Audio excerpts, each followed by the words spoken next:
In this series, I've looked at how theatre was first invented in ancient Athens and at how it played a vital part in the lives of the ancient Greeks. I've also seen how it grew in scale and popularity, spreading throughout the Greek world and beyond. But in this episode, I want to look at what happened to theatre when the Romans arrived, and when the era of Greek dominance and independence drew to a close.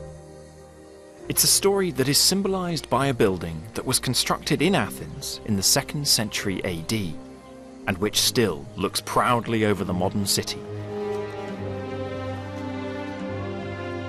This magnificent theatre was paid for by one of Athens' richest citizens, an intellectual called Herodes Atticus, who had it carved out of the rock beneath the Acropolis at the heart of the very city where tragedy and comedy were born. Herodes Atticus built this theatre in memory of his recently deceased wife, Regilla. It's not a bad way to say, I miss you. But although Herodes was Greek and we're in Greece, this is not your typical Greek theatre. And that's because it was built when the Romans controlled Greece. And that Roman influence is very discernible in the way the 28-metre-high solid stone backdrop walls meet absolutely with the seating on either side. A very Roman conception of theatre, not a Greek one. And as a result, this theatre is the perfect symbol for what happened when the Romans took over Greece. They adopted Greek art, architecture and culture, and in doing so preserved the legacy of Greek theatre for us today, but they also adapted Greek theatre for their own very Roman ends. And the ways in which that process of adoption and adaptation took place give us a fascinating window into one of the most dynamic and monumental periods of ancient history, as the Romans turned the Mediterranean Sea into Mare Nostrum, their lake. In this episode, I want to look at the vital part played by the Romans in the preservation of Greek drama and in the history of theatre. And I want to explore how this famous empire provides one of the crucial connections between our modern drama and the great plays of ancient Greece.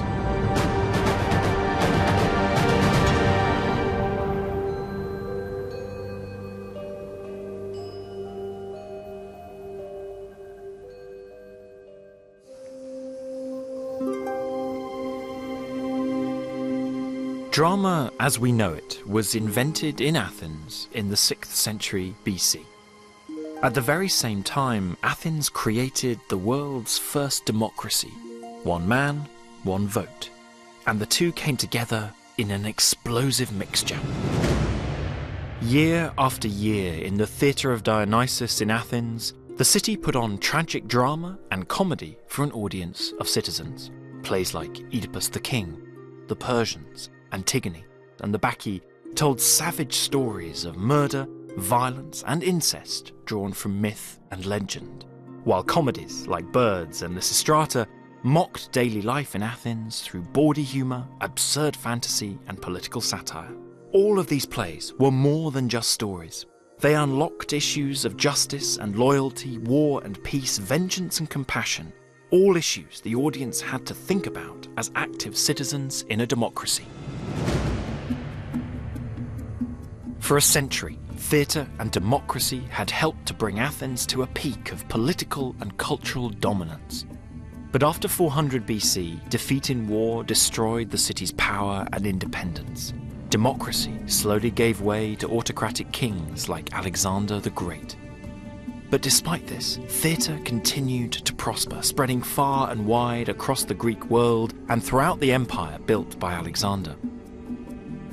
I'm on my way to a remote valley in Epirus in northwestern Greece to look at the part theatre played in this bigger, more autocratic world. For the classical Greeks, this was a harsh and inhospitable place at the northwestern frontiers of the Greek world. Thucydides went as far as to say that the people from here were barbarians. And yet at the same time, Aristotle claimed that the Hellenes, the Greeks, originated from this part of the world.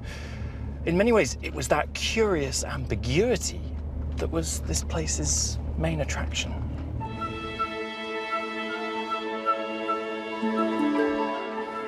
This is Dodone, at the heart of the Epirus region, In ancient times, it was the site of a famous oracle. Greeks came here from all over to get answers to their problems from Olympian Zeus, king of the gods. One popular story was that oracular responses were divined by listening to the rustling of the leaves on the sacred tree. Another that there was a series of bronze cauldrons around the tree that made sonorous noises. Now, this place was never as flash as other oracular sanctuaries like Delphi. That was until the early 3rd century BC, when everything changed. The turning point was the death of Alexander the Great. His enormous empire fragmented, and much of Greece came under the control of warlords, autocrats, and kings. Dodona was no exception, and it eventually came under the control of a man called Pyrrhus. These were more turbulent times, and you might expect theatre to suffer as a result, but the ruins here at Dodona tell a different story.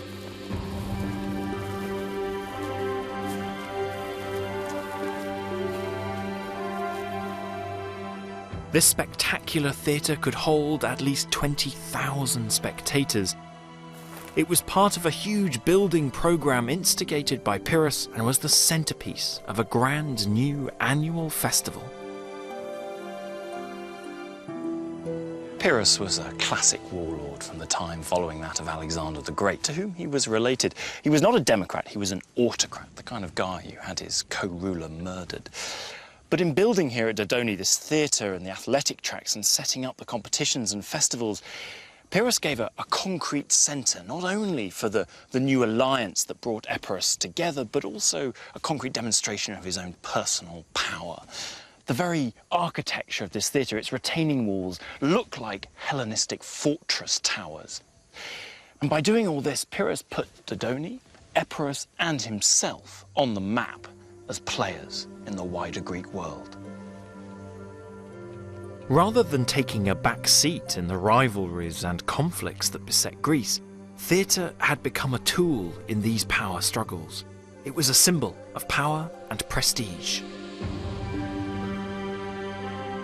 But the plays that would have been performed at Dodona and at other theatres throughout Greece were no longer the same democratically charged tragedies and satirical comedies with which theatre began. Instead, the stories that played out in these grand arenas were more down-to-earth affairs.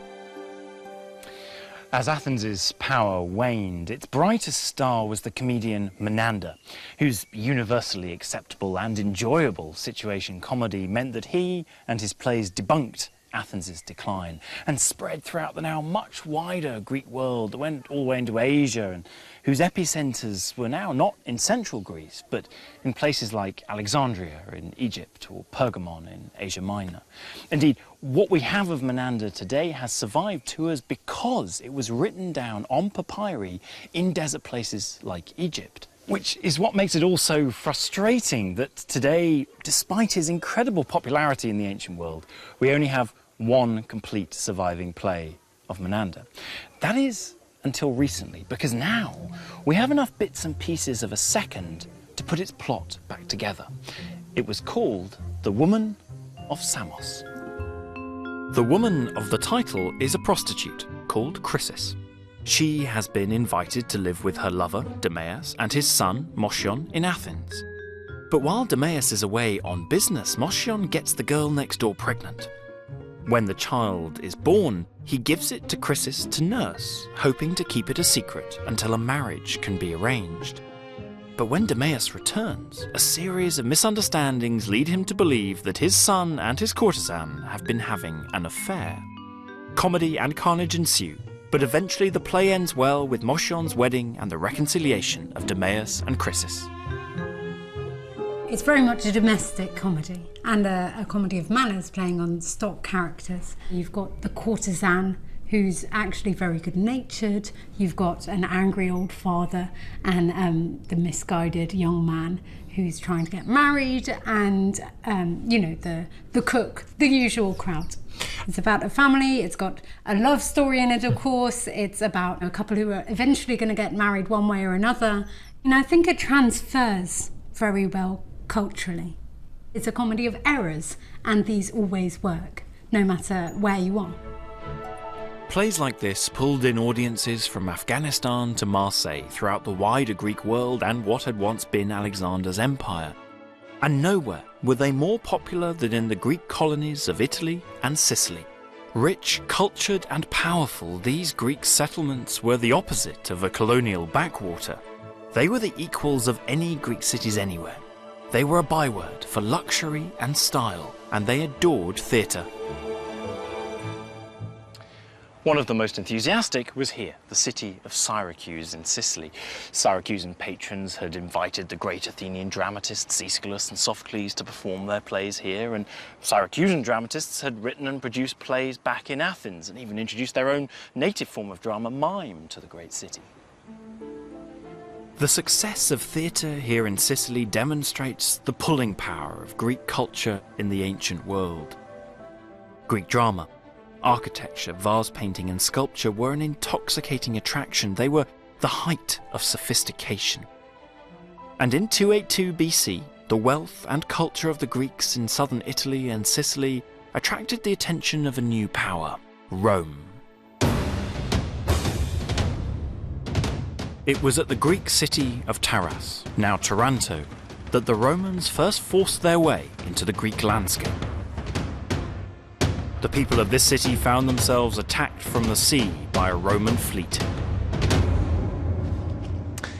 The Tarentines won this encounter, but we all know their luck wasn't going to last. Within little more than 250 years, Rome would be calling the Mediterranean Mare Nostrum, our sea. The Tarentines knew it too. When Rome attacked, they sent out a call for help to their fellow Greeks. A call that reached the ears of the warlord Pyrrhus across the Adriatic in Dodone. Dodone had long been connected to the Greek colonies of southern Italy, one of which was Taras, and so it was in a fantastic position to know that things in the west were changing. And so when Rome attacked Taras, it's no surprise that Taras came here to Epirus and to Pyrrhus to ask for help. Pyrrhus, just a few years before, had failed in his campaigns to expand his empire east. This was his opportunity to head west. Pyrrhus sailed for Italy to check the upstart Romans with an army of 25,000 soldiers and 20 elephants. But the Romans fought much harder than he had expected. Even his victories cost thousands of lives. "Another such victory," said Pyrrhus after one of them, "and we shall be lost." In fact, one of Pyrrhus's greatest legacies is the term Pyrrhic victory.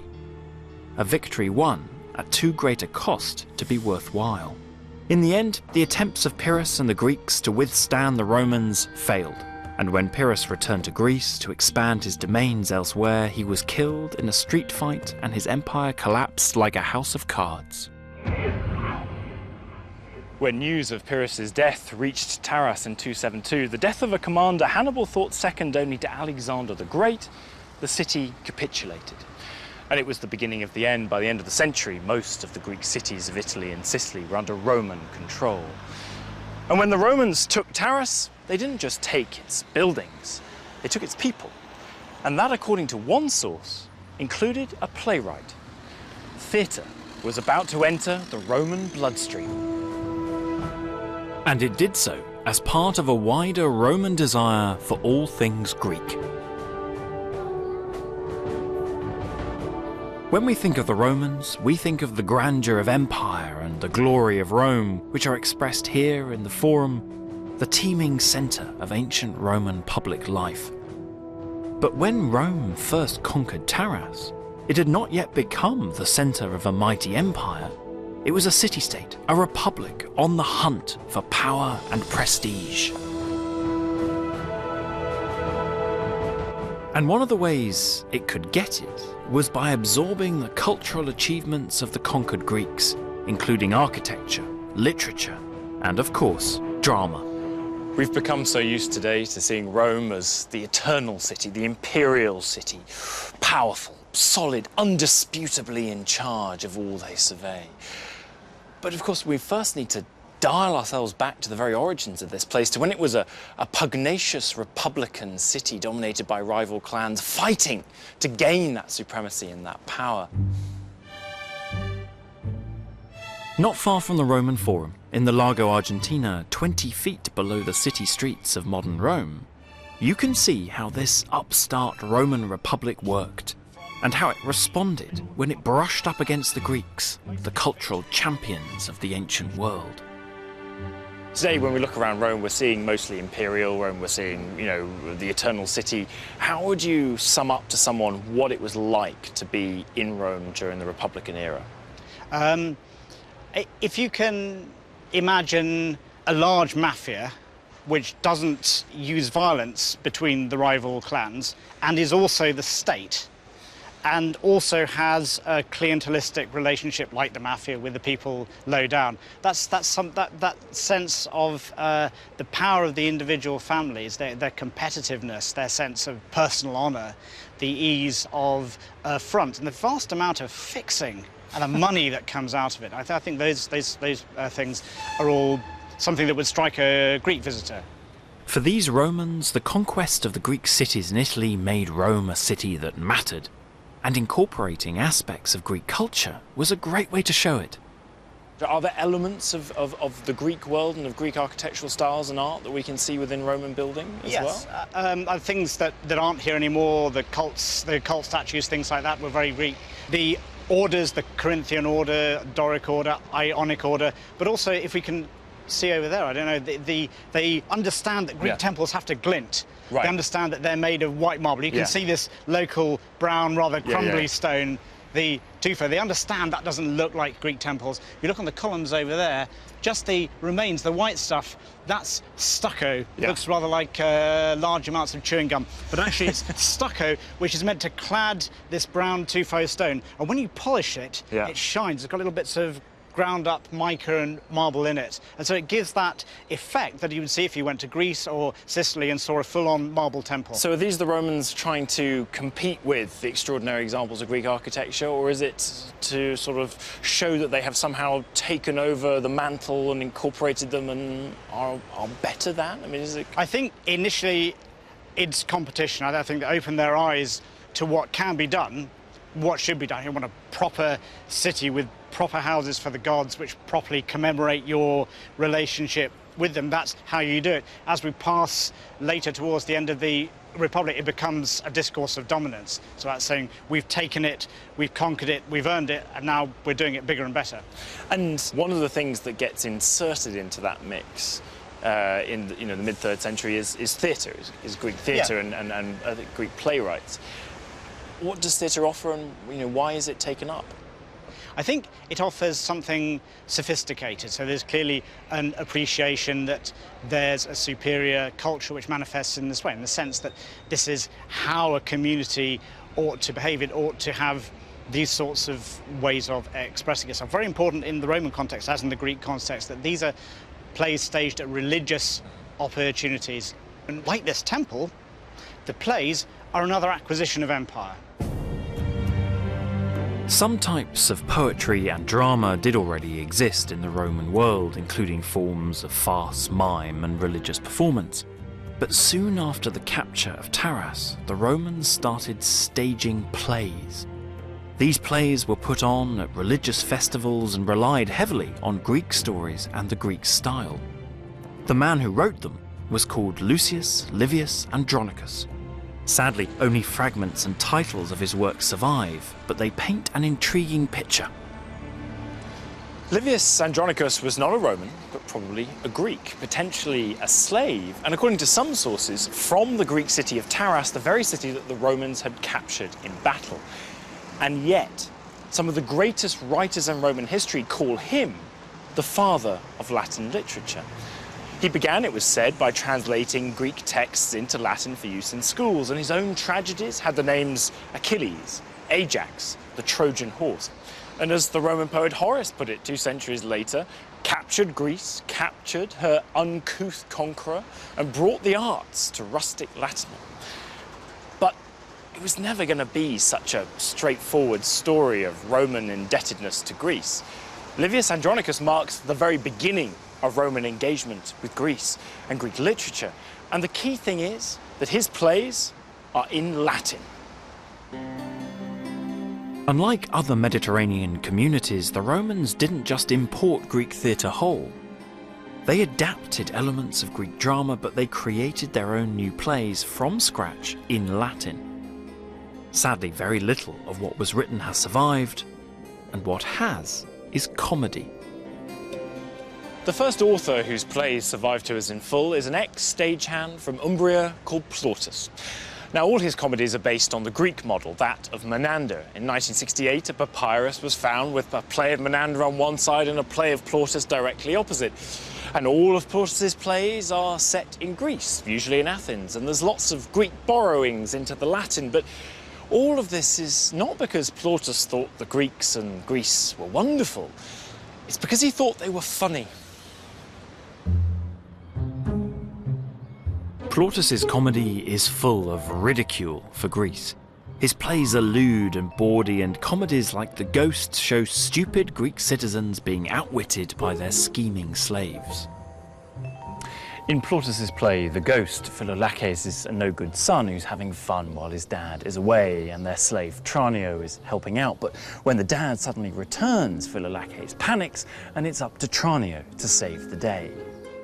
With his father out of town, Philolaches does what any young man would do and throws a house party. He has also borrowed money to free his favourite slave girl.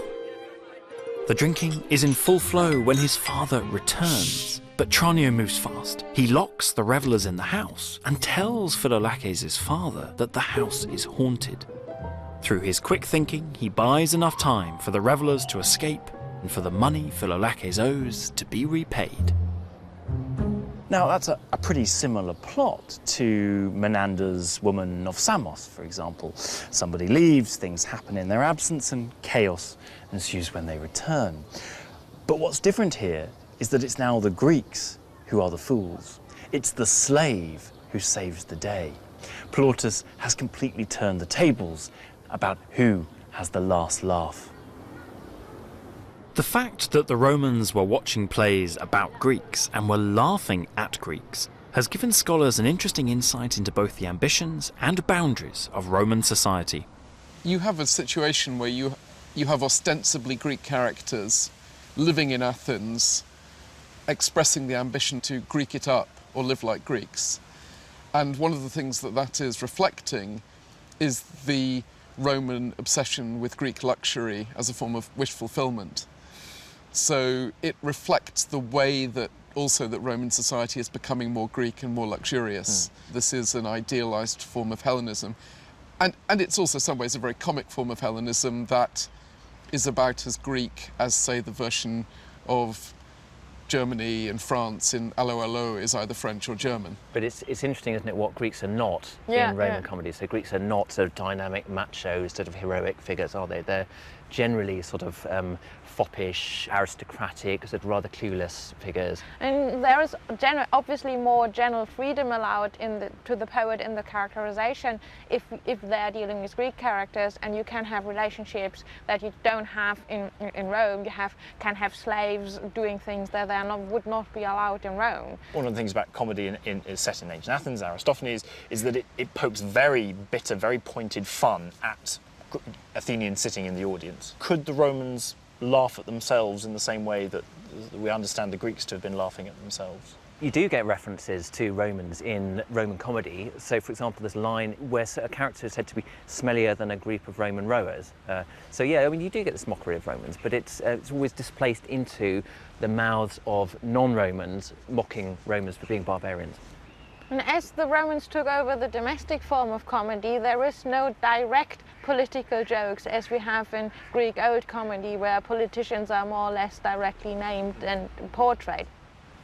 One of Plautus's great contemporaries and predecessors, Naevius, actually ended up getting banged up in prison under a libel law. Right.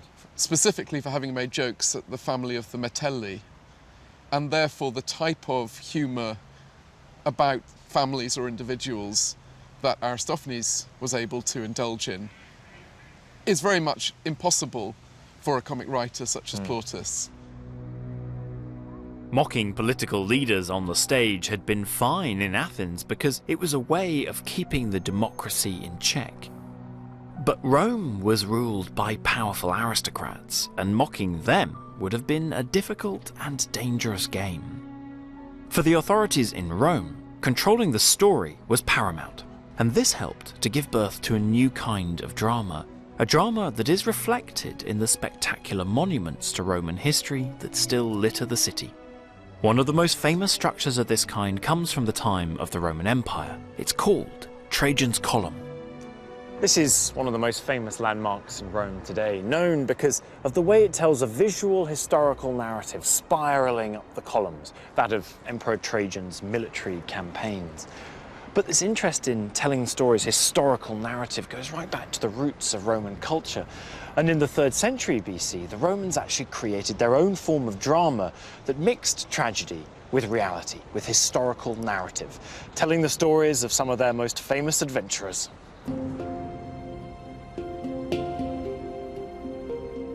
The Romans had adapted tragedy into what would become a new theatrical genre, the history play. And one such play commemorated a man who played an important role in the subjugation of Greece. In the 2nd century BC, the Romans set about conquering the Greek mainland. And in 168 BC, Lucius Aemilius Paulus won an epic victory. This spectacular 18th century painting shows him returning to Rome and showing off his Greek prisoners in a lavish triumph ceremony. But the commemorations didn't end there.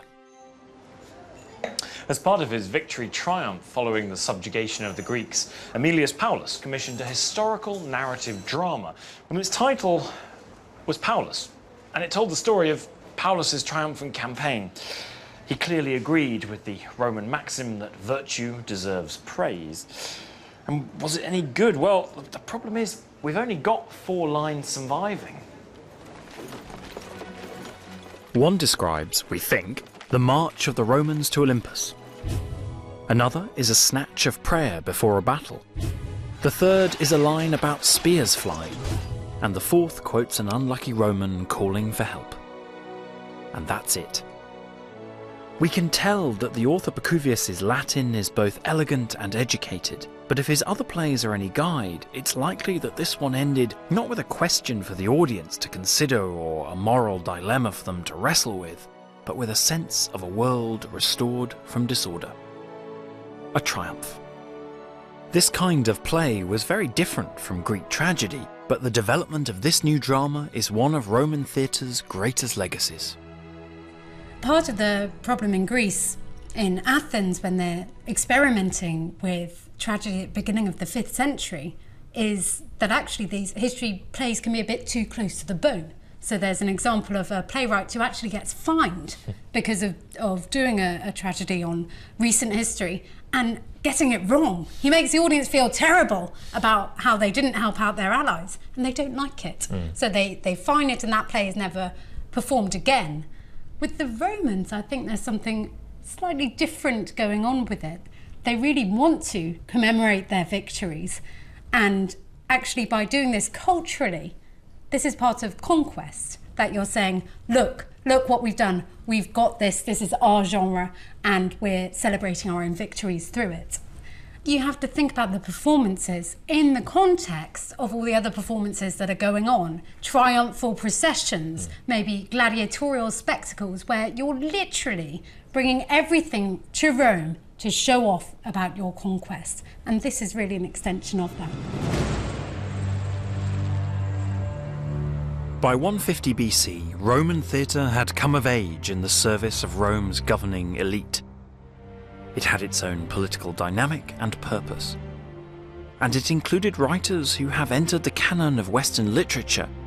Writers like Plautus, and even more so, Terence. Terence is a classic case. He was a foreigner, brought to Rome as a slave from Carthage, Rome's deadliest enemy, and yet went on to become a famous writer of Roman comedy that were performed on temporary stages all over the city. The most famous is right behind me here on the Palatine in front of the Temple of Magna Mater. Now, Terence used Greek models for his comedies, but his Latin was so pure, so sophisticated, that in later generations he became the textbook from which to learn the language. One person said he's good morals, good taste, good Latin, as Terence has.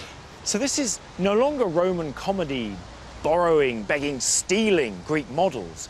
This is Roman comedy standing on its own 2 feet, confident in its own Romanness, its Romanitas. This Roman confidence was evident when Roman soldiers returned to Athens many years later, in 87 BC, to put down a revolt. The general leading the Roman forces was called Lucius Cornelius Sulla. He laid siege to Athens, and despite the city's impressive cultural reputation, he showed no mercy. He used wood from sacred groves, he plundered temples, and when Athens finally fell, the slaughter was said to be so great that the streets were flowing with blood. Sulla was not just the man who had captured Athens for Rome, he was also the epitome of a breed of Roman who was fully immersed in Greek culture, yet not overawed by it. When he captured Athens, he is said to have quoted one of Athens' own playwrights' lines right back at them. It was a line from Aristophanes' play The Frogs.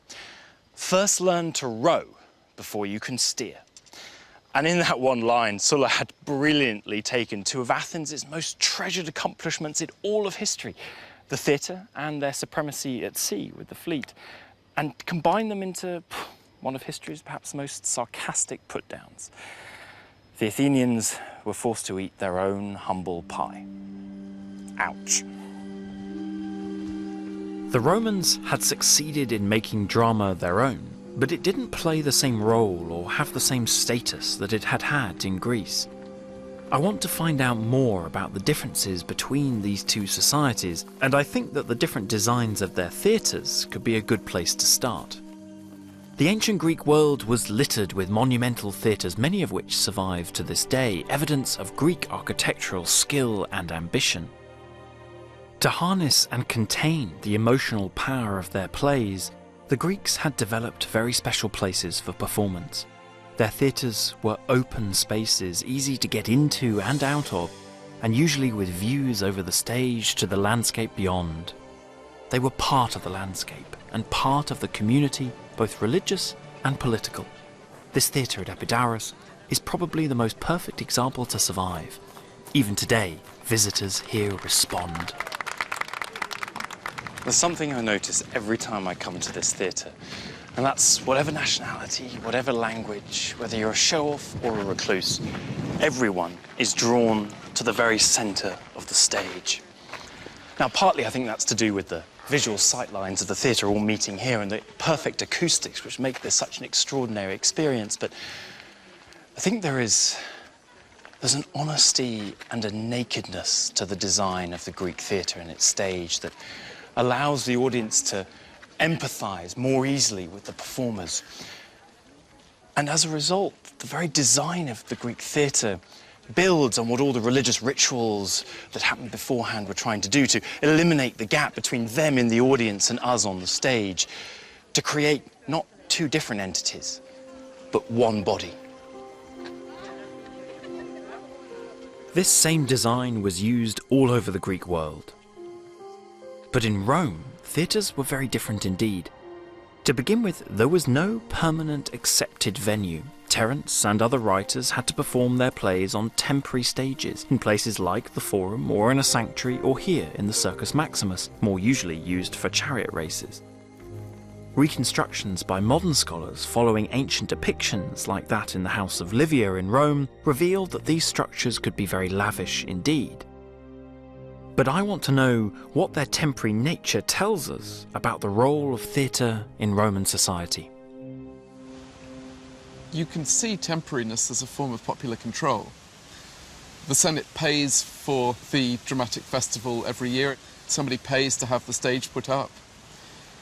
If it isn't there permanently, one of the threats is, well, if you do not behave yourselves, it won't be here next year. One other way in which you can measure the value of theatre, theatrical production in Rome, is to think about the status of actors. In the Greek world, they're relatively high status, and we know that there's this guild of actors, the artists of Dionysus. In the Roman world, they're infames, they're the lowest of the low. That's kind of basically what being an infamous means. Don't we also get these very strange arguments about the morally corrupting nature of sitting down at the theatre? What was the morally corrupt aspect of sitting down? I mean, was that I think the Greeks conducted their assemblies while sitting down, and the Romans didn't, and so you were more virtuous and strong. The funny thing is that the Greek word for civil strife, stasis, seems to be associated with ideas of standing up, whereas the Roman word for civil strife, sedition, is actually connected with ideas of sitting down, and therefore sitting in the theatre might be a dubious and morally damaging activity. Roman theatres reflect the aristocratic nature of Roman society, and unlike Greek theatres, which encourage the audience to explore their emotions, they betray a sense of social unease. Eventually, permanent theatres were constructed in Rome, but these too were different from the Greek style. As the Roman Republic grew, it fell into the hands of rival politician warlords, men like Sulla, the subjugator of Athens, and Pompey, Julius Caesar, and Augustus. And the competition between these men helped to drive the construction of permanent theatres in Rome. In 55 BC, while Julius Caesar was raiding in Britain, his rival Pompey the Great dedicated the first purpose-built theatre in Rome. It still exists, but as a ghost in the Roman street plan. So Ed, where are we now? We are in the heart of medieval Rome, and the great thing about medieval street plans is they exploit pre-existing structures, and they fossilise the previous urban texture. And where we are right now, we're in the Theatre of Pompey. So the curvature of this entire street here is following the line of the Theatre of Pompey? It's following the internal line of the Theatre of Pompey. So if you imagine the edge of the orchestra, this is the curve of the orchestra. So this is the stage, right here? You'll be looking in here at the stage. And the good thing about the height of this building is it allows you to imagine really well the height of the stage. The enormous, highly sculpted, elaborate stage facade. And on this side, this is the beginning of the spectator seating? This is the curve of the seats, yes. So we would imagine from pretty much from where we are, the seats running up and up and up. But again, look at the size of that thing, the scale, the elevation. It gives you an idea of what a monster this thing was. It was a cauldron of sound and noise, atmosphere. Pompey's monster marked a new epoch for theatre. This reconstruction, based on the work of the architect Luigi Canina, reveals its scale and ambition. It could hold up to 40,000 spectators, even more than Greek theatres like Epidaurus, and it was a very different kind of building. It was completely enclosed. Behind the 100-metre stage rose a lavishly decorated scene building 3 stories high, and the whole thing was part of a walled complex which included a park and a new building for the Senate. I mean, this was an unmistakable and unmissable marker on the city plan of Rome, wasn't it? It's the biggest thing that's been built in the city up to this point, staking ownership and dominance over the entire place. Yeah, it's a fantastically daring piece of victory building. This kind of theatre design reflected the hierarchical nature of the Roman world, a world that soon went from being a republic to being an empire.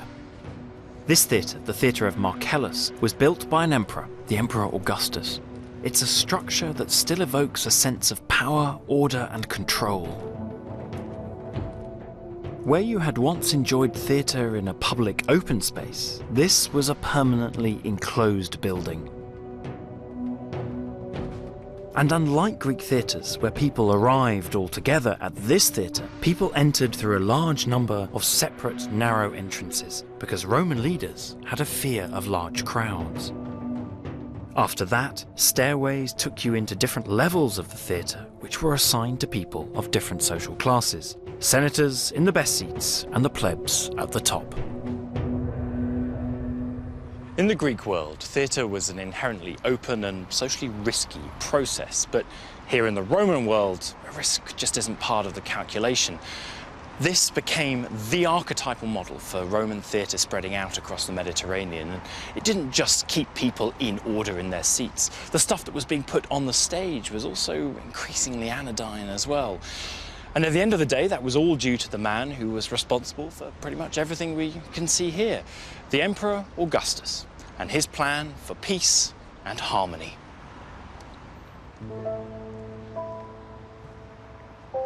Augustus's reign as emperor marked the start of an unprecedented period of stability in Rome. And this ordered, harmonious climate would ultimately give birth to a new kind of drama. Long ago, the Greek poets had spoken of an age of gold, an age of peace and harmony. And now, after the long and vicious years of civil war that had torn the Roman world in two, Augustus promised a new age of peace. His poets sang of it, and most importantly, he celebrated it here in marble at the altar of peace. It's called the Ara Pacis Augusti, the altar of Augustan peace. It is perhaps the most spectacular example of Roman sculpture in the world, and it all has a political message. It's an altar on which sacrifices would be made to the goddess of peace. The garlands around it indicate the prosperity which will hopefully result. On the end walls, mythological scenes depict the new golden age which will come with Augustus's peace. And on the sides, we meet the people who have brought it all about, Augustus and his entourage, not forgetting the Roman people. The whole building mirrors the content of Roman plays, a combination of history and mythology with a heavy dose of propaganda. Peace had never much been worshipped in Rome before this, but now Augustus put it at the very heart of his message for Rome and for her empire. And the delicate subtlety of the carving on this building belies the brick-in-the-face message it contained. This was to be a world of peace, but also a world in which every element, every part of Rome's empire was united under the power of Rome. This was to be a place and a world unlike any that had been seen before. This united, pacified world gave birth to a new kind of play, one that could cross linguistic and cultural boundaries. It was called pantomime. But it was not pantomime as we know it. Augustan pantomimes were mythically fraught episodes communicated through mute dancing. All the action was handled by a solo dancer performing all the parts, changing masks as he went on. Hence the word panto, every mime a part. Alessandra Zanobi is both a scholar and a dancer. I think the closest maybe comparison we can make it's with Kathakali dance, which is this Indian dance drama. In a way, I think it's the thing which comes closest to ancient pantomime, even if the two traditions are so different, you know.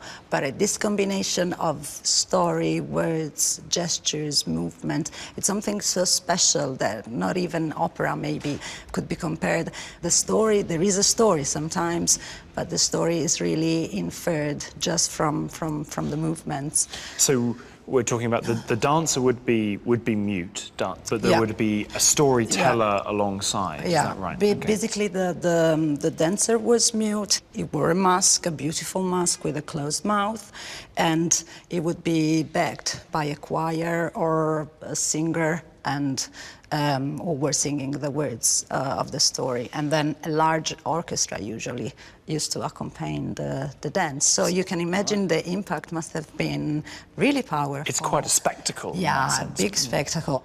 So obviously, using gesture and dance, it makes pantomime a very universal medium. Yeah. To what extent really was it a universal medium, and to what extent was it so popular in Augustan Rome and beyond because it was a universal medium? Yes, I think that, yes, this is a very good point. I mean, it was so popular, and I think that Augustus, in a way, supported it because it could cross linguistic boundaries and ethnic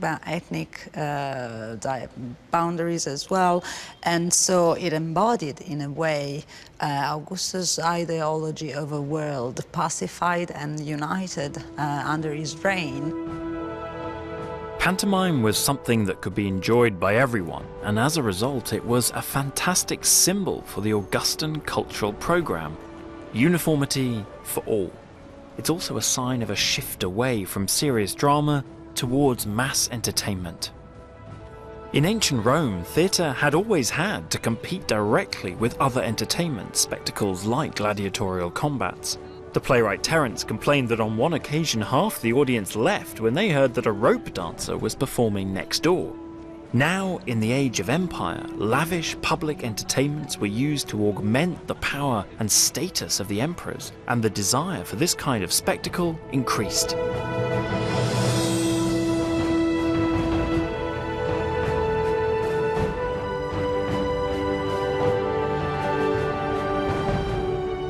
Over time, new amphitheatres like the Colosseum would not only dwarf even Pompey's great theatre, but would also be dedicated to real, not stage, violence, bloodily performed before audiences of up to 50,000 at a time.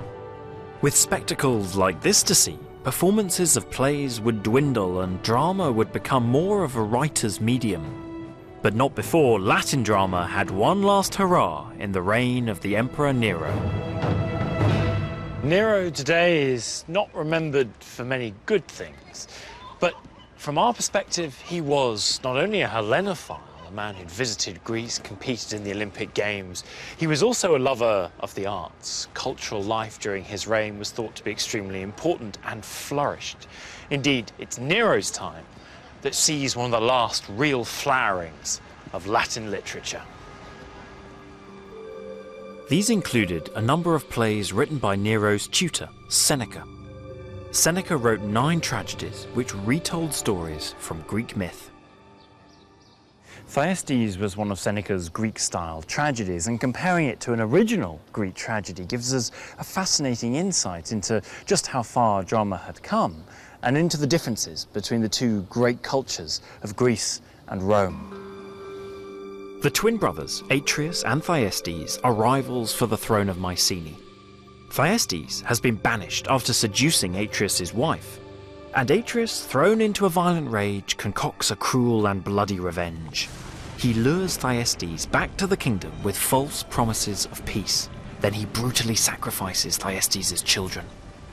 With his own hands, he cuts the body into parts, severs the broad shoulders at the trunk, heartlessly strips off the flesh and severs the bones. His terrible vengeance culminates with him feeding Thyestes his dead children for dinner. With Seneca, what you get is a lot more rhetoric. So you'll get longer speeches, and this is part of the argument that perhaps these were actually recited rather than performed. Some of these descriptions, particularly messenger speeches, where you're reporting something that took place off stage. Some of these are very graphic. So I'll read you a little bit, which is from the messenger speech in the play, and this is where Atreus is sacrificing his nephews. Torn from the still living breasts, the vitals quiver. The lungs still breathe, and the fluttering heart still beats. But he handles the organs and inquires the fates, and notes the markings of the still warm entrails. And to what extent do you think that sense of gore responded to the types of things that Romans would see about them on a fairly daily basis? I think you have had this cultural shift, and I think if we think about spectacles like gladiatorial shows and understand this as entertainment, then that really perhaps helps us to understand what's going on with these descriptions. The plain fact of the matter is that however influential Seneca's plays may have been, they were probably rarely performed. And that meant their influence was confined to the written page. They'd lost that sense of mass participation and political dynamism that accompanied theatre back at its very inception. And that raises a fundamental question. In this brave new world, what happened to drama and theatre back in its birthplace, in Greece, in Athens? Particularly now that power was held not in the hands of the many, but in the hands of one man. Back in Greece, theatre had remained part of public life, but there are signs that drama now faced competition from Roman spectacular entertainments. This is Argos, a classic middle-of-the-road ancient Greek city-state. But the impressive Greek theatre here was given some very Roman renovations. This place vies for the title of the biggest theatre in Greece. What we're seeing is not just the centre section. There would have actually been seats going all the way around to the sides, making this a space for 20,000 people. And it made it the kind of opportunity that the Romans were just never going to pass up on. And by God, they didn't. But the best thing they did is over here. The Romans didn't just use Greek theatres for drama, but also for gladiatorial combat.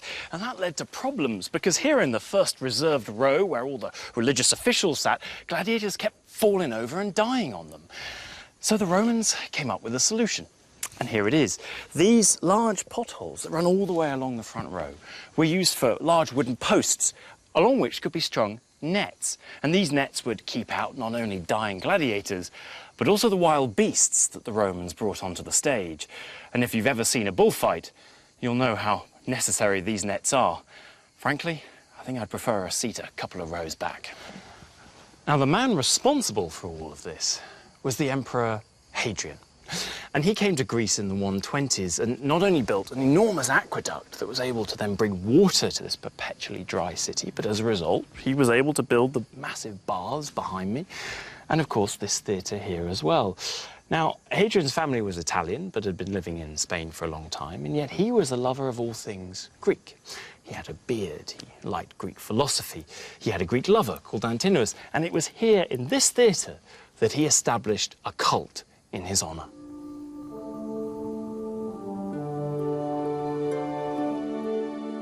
Today, we remember Hadrian for the Great Wall that he constructed in Britain, but it's his classical enthusiasm that is his greatest legacy.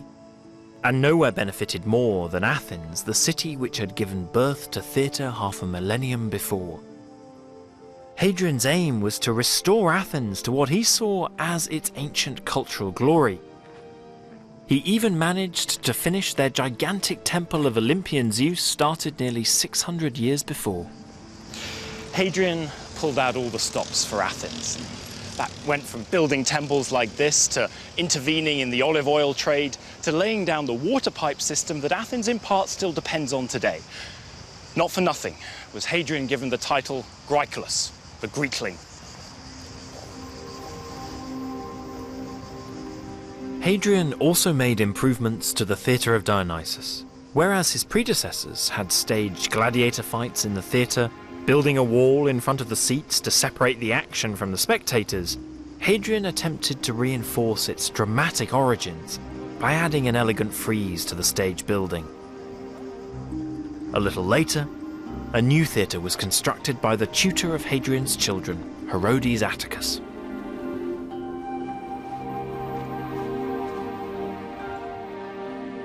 Today, this theatre of Herodes Atticus is at the very epicentre of modern Greek drama in Athens. I last saw a performance of Shakespeare's Twelfth Night here in Greek. And plays put on this stage inherit a fascinating tradition that stretches back over 2,500 years. From the great tragedians, Aeschylus, Sophocles, Euripides, and the sparky comedy of Aristophanes and Menander, the plays still speak to the ongoing issues that occupy human society. And it would be nice to think that when this theatre was built, it ushered in a whole new era of new tragedies and new playwrights, a new golden age. But sadly, it was not to be. There was no new golden age of theatre, and perhaps that was inevitable. The riches showered on Athens were the direct product of Hadrian's patronage. When he died, it all began to dry up, and in the end his interest was fundamentally a literary one. A love of all those brilliant writers of the past golden age. So it's no surprise that Hadrian's most spectacular monument here now is not a temple or a theatre, but a library. This is the business end. This is where the books are kept. These alcoves once held wooden bookcases for the papyrus scrolls, not just of poetry, philosophy, or state archives, but also plays and comedies. And with this repository of knowledge, The Library of Hadrian here in Athens was set to rival the Great Library of Alexandria and become the intellectual focus for the Mediterranean. It was perhaps the most luxurious public building in Athens, with gilded ceilings, marble columns imported from Turkey, and elegant pools and gardens in the courtyard. Revered the great works of Greek literature may have been by the Romans, but that reverence came intertwined with a Roman treatment of Greece, a bit like a theme park, a place to go and play at being Greek and use those great works of literature for debate practice or just entertainment. And like with any theme park, there came a time when you went home and the Romans became fully Roman again. And yet, it was because of that curious mix of reverence, make-believe, and a little bit of tackiness that the tragedies and comedies of ancient Greece survive for us today.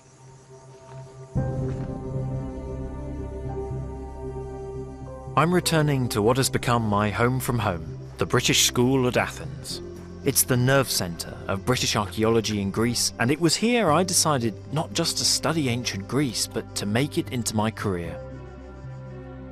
And one of the reasons for my decision was my fascination with the plays to be found on its shelves. For more than 2 millennia, it's thanks to the innumerable anonymous hands writing on I don't know how many different types of paper in locations littered across the globe that we still have surviving in our hands today these plays, these extraordinary examples of human creativity. And yet, it's not until you take the words off the page and put them on the stage that you realise not only the incredible emotional impact and innovation that theatre represented in the ancient world, but also how crucial theatre was to the story of the Greek and Roman empires.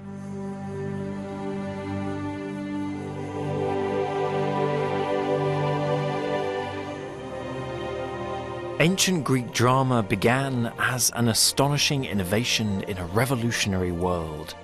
It guided and shaped democracy in Athens and became extraordinarily popular throughout the Greek world and beyond. And when the Romans arrived, Greek theatre wasn't lost. It was adopted and adapted for the new Roman world, but most importantly, it was preserved.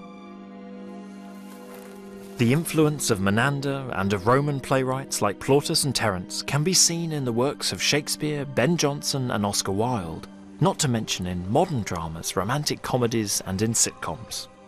But more than that, we still stage epic performances of the original plays themselves, a truly astonishing outcome when we consider that the oldest surviving ancient Greek drama is now 2,500 years old. These plays still speak to us today. They reveal the fundamental contradictions, emotions, and possibilities that are represented in human existence. And that, for me, means that they're going to be around with us for a long time to come.